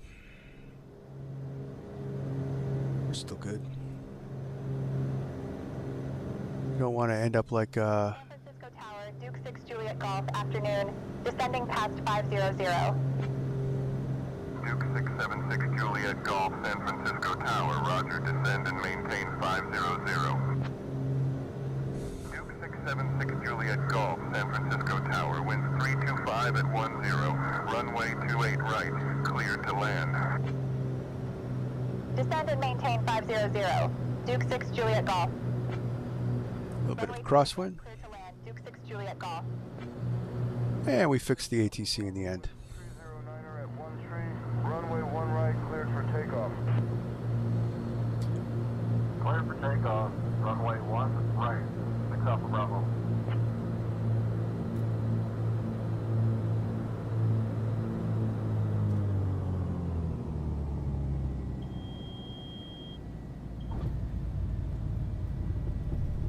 Oh. Didn't correct for the crosswind there. Going at departure, 6 Alpha Bravo. Delta 1045, contact departure on 120.9er. Over to departure on 120.9, good day. All right. Citation November 119 at Kilo That looks like a good taxiway.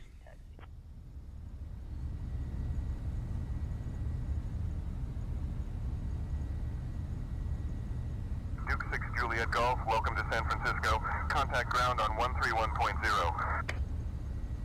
Contact ground on 131.0, Duke 6 Juliet Golf.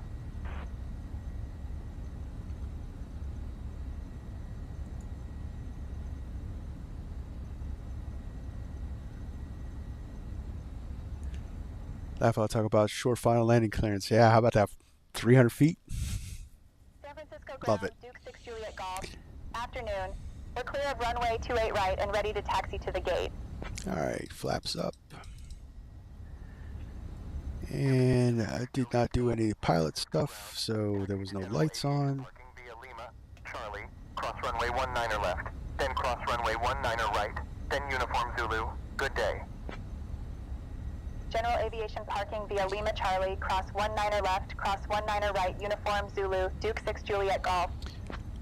I did butter the landing. I don't know, 42 feet per minute. Nice.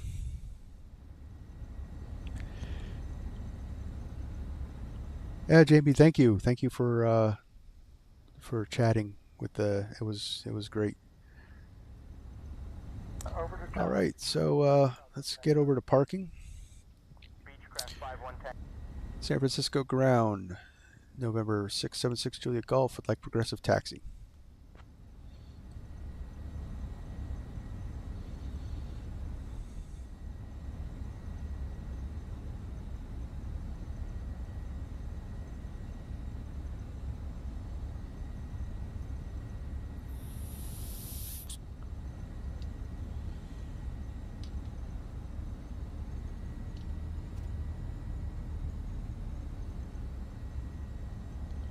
San Francisco ground, November 676 Juliet Golf requests progressive taxi.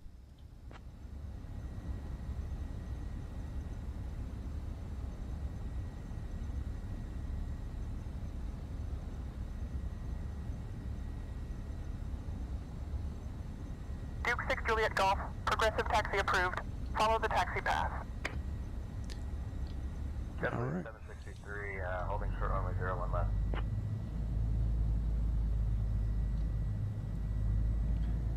So we'll lean out the mixtures a little bit for ground ops. Yeah, I don't know San Francisco, so we're going to do a little progressive taxi.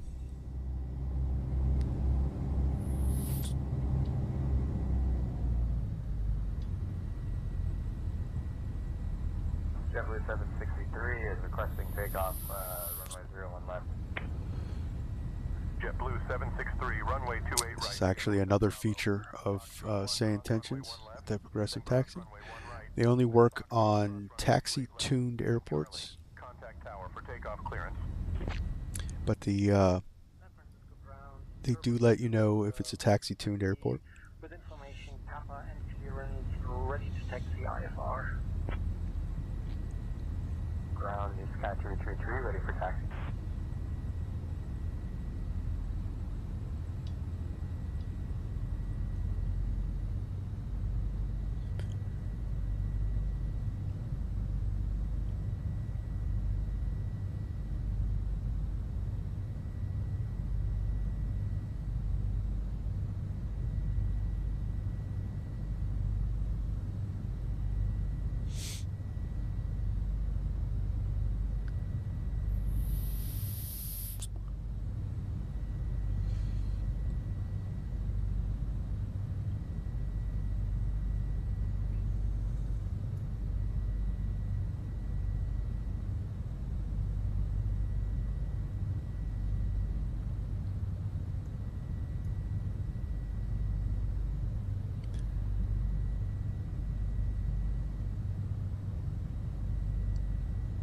Warm Sky 333, first backing engine start approved.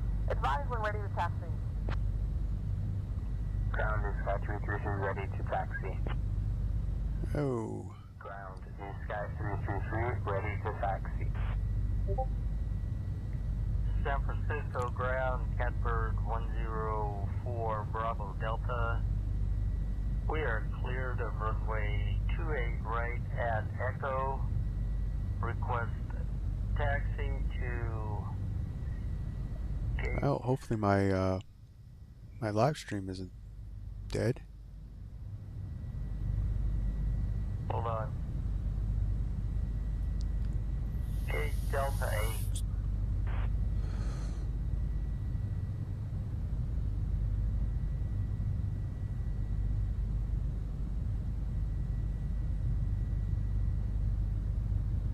Looks like I'm still live.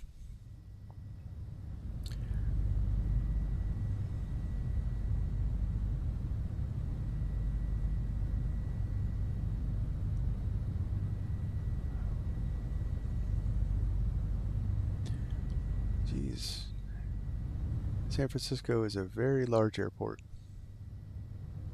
Catbird 104, Bravo Delta, San Francisco ground taxi to gate Delta 8 via Echo Alpha, cross runway 19er left, then Alpha to the ramp. Have a good evening. Taxi to gate Delta 8 via Echo Alpha, cross runway 19er left, then Alpha to the ramp. You have a good evening too.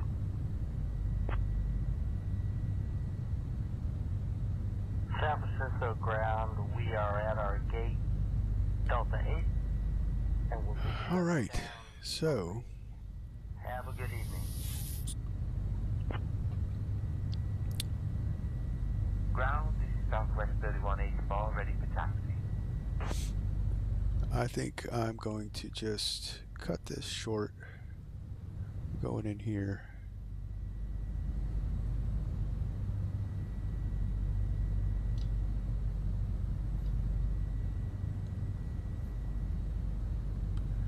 Park up over by this fuel truck. Take a look at that landing.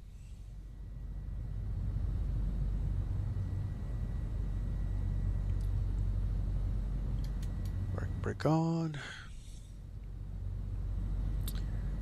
American 770, runway 1 left via Alpha Alpha 1.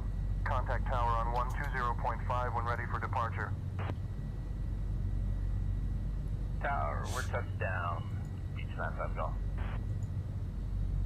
Morning, man. Ground, the last 6 up, Sierra at 6, ready for quick start.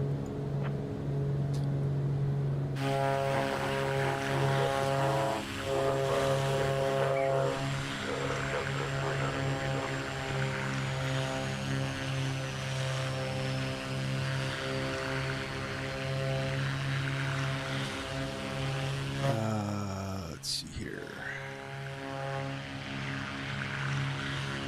Vertical ground, Delta 289, ready for reposition to runway 28 left. Delta 289er, taxi to runway 28 left via Alpha, hold short of runway 28 left. Delta 289, holding short runway 28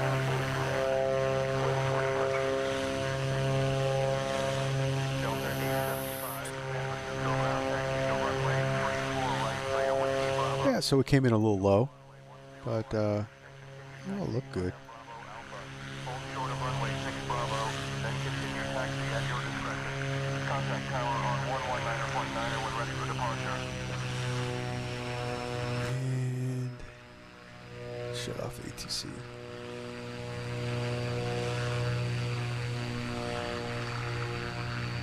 Actually, it doesn't look too bad. I don't think we were that low.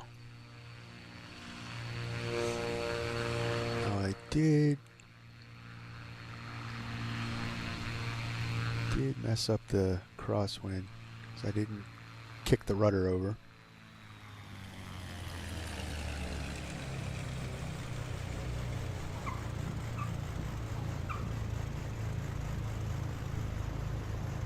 Kicked the rudder over a little too late.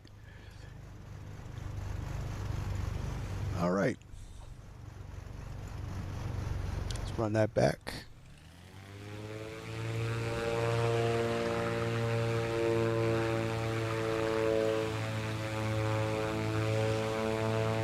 Guys, that's going to be the stream. So, you know, we talked about Microsoft Flight Simulator 2024. You know, how many people are excited about it? Let me know in the comments section. And on to the next one, guys. So, probably going to do a stream tomorrow. do some heavy cargo ops in the A300 out of Mexico. We're going to be going to Costa Rica for that approach into Juan Santa Maria. So that should be fun. All right, until next time.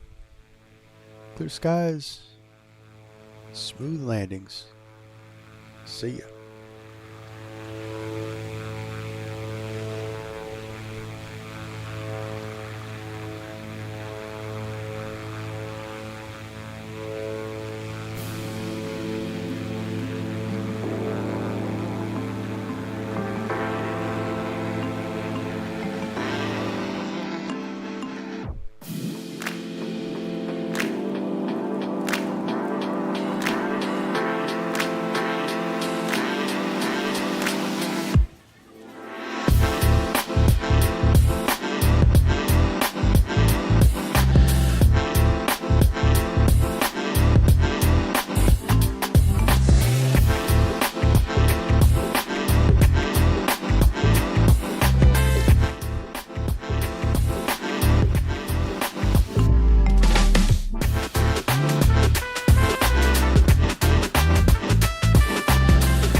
Well, it looks like my simulator froze up, so we're gonna end up here.